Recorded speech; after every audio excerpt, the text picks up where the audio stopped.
नमस्कार साथियों, माननीय सुप्रीम कोर्ट में हमारे मध्य प्रदेश सरकार द्वारा जो रिव्यू पिटीशन दायर की गई है उससे हमारे शिक्षक साथियों ने कुछ तो राहत की सांस ली है।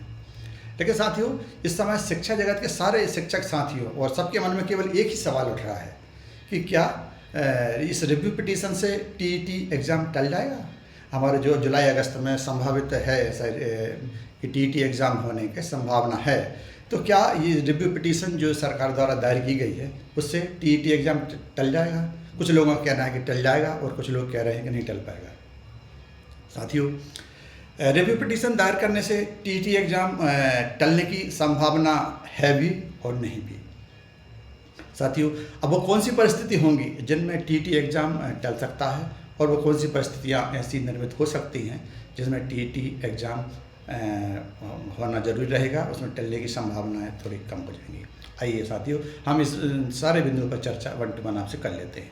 साथियों, हम इस चर्चा पे आगे बढ़ें उससे पहले मैं आप सब लोगों से कहना चाहता हूं कि मेरे कुछ साथी फ़ोन करके या मैसेज करके बोलते हैं कि आपका जो नया वीडियो आया है वो हमारे नंबर पर सेंड कर दो। साथियों, मैं आपसे फिर से बोलना चाहता हूं कि आप अगर चैनल को सब्सक्राइब और उसका जो नोटिफिकेशन रहता है उसे ऑल पर करके ऑन कर देंगे तो मेरे सारे वीडियो आप तक आसानी से पहुंच सकेंगे। और जब भी आपको नए वीडियो देखना है आप नोटिफिकेशन पर जाकर उनको क्लिक करके देख सकते हैं। उसमें आपको किसी से सेंड करवाने की ज़रूरत नहीं पड़ेगी। चलो साथियों, अब हम इस चर्चा में आगे बढ़ते हैं कि क्या रिव्यू पिटीशन दायर करने से टीईटी एग्ज़ाम टल जाएगा या नहीं टल पाएगा।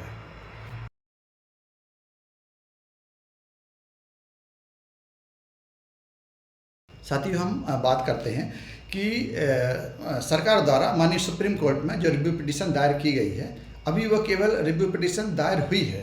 अभी रिव्यू पिटीशन के लिए सरकार को माननीय सुप्रीम कोर्ट से स्टे नहीं मिला है। अगर माननीय सुप्रीम कोर्ट स्टे दे देता है तो यह हमारी जुलाई अगस्त में होने वाली संभावित टीईटी एग्ज़ाम टल सकता है। लेकिन जब तक स्टे नहीं मिलेगा तब तक ये एग्ज़ाम टलना की संभावना थोड़ी कम रहेगी। साथियों, दूसरी संभावना ये बनती है कि अगर स्टेट गवर्नमेंट चाहे, स्टेट गवर्नमेंट या फिर जो एग्ज़ाम कंडक्ट करती है एजेंसी वो चाहें तो ये फैसला ले सकती हैं कि जब तक सुप्रीम कोर्ट का डिसीजन नहीं आता तब तक एग्ज़ाम को टाल दिया जाए। लेकिन ये एग्ज़ाम इसका सुप्रीम कोर्ट के उससे कोई नहीं रहेगा कि सुप्रीम कोर्ट के डिसीजन से या उसमें कोर्ट में जो याचिका दायर की है उससे इसका कोई संबंध नहीं रहेगा। ये एक प्रशासनिक निर्णय हो सकता है। सरकार और जो कंडक्ट करने वाली एजेंसी है उसका जो निर्णय है ये प्रशासनिक हो सकता है। इसमें सुप्रीम कोर्ट में दायर याचिका से इसका कोई संबंध नहीं रहेगा।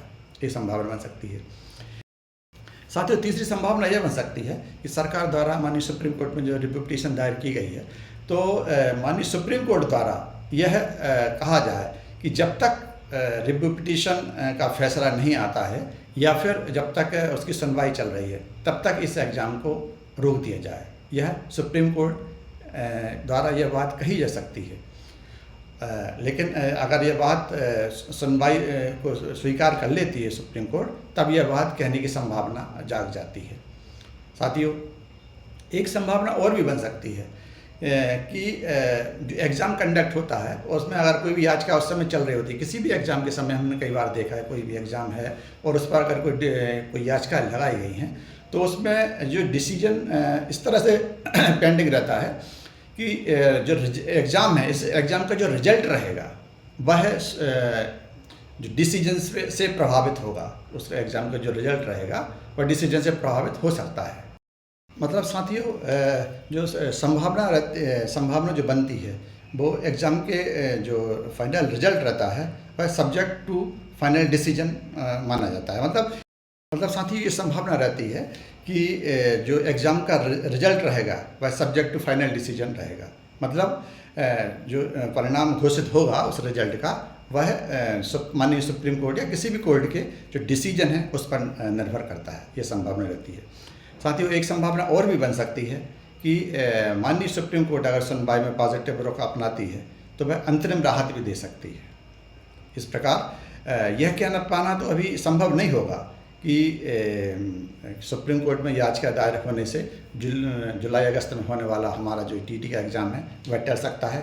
लेकिन इस बात की संभावना भी है कि वह टल सकता है, और इस बात की संभावना यह भी है कि वो ना टले।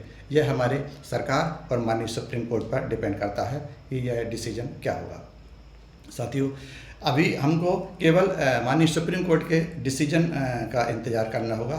तब तक के लिए हमें अपनी तैयारी भी जारी रखना चाहिए और अपना पॉजिटिव रुख रख कर सरकार और माननीय सुप्रीम कोर्ट से यह अपेक्षा भी रखना चाहिए कि डिसीजन हमारे पक्ष में हो।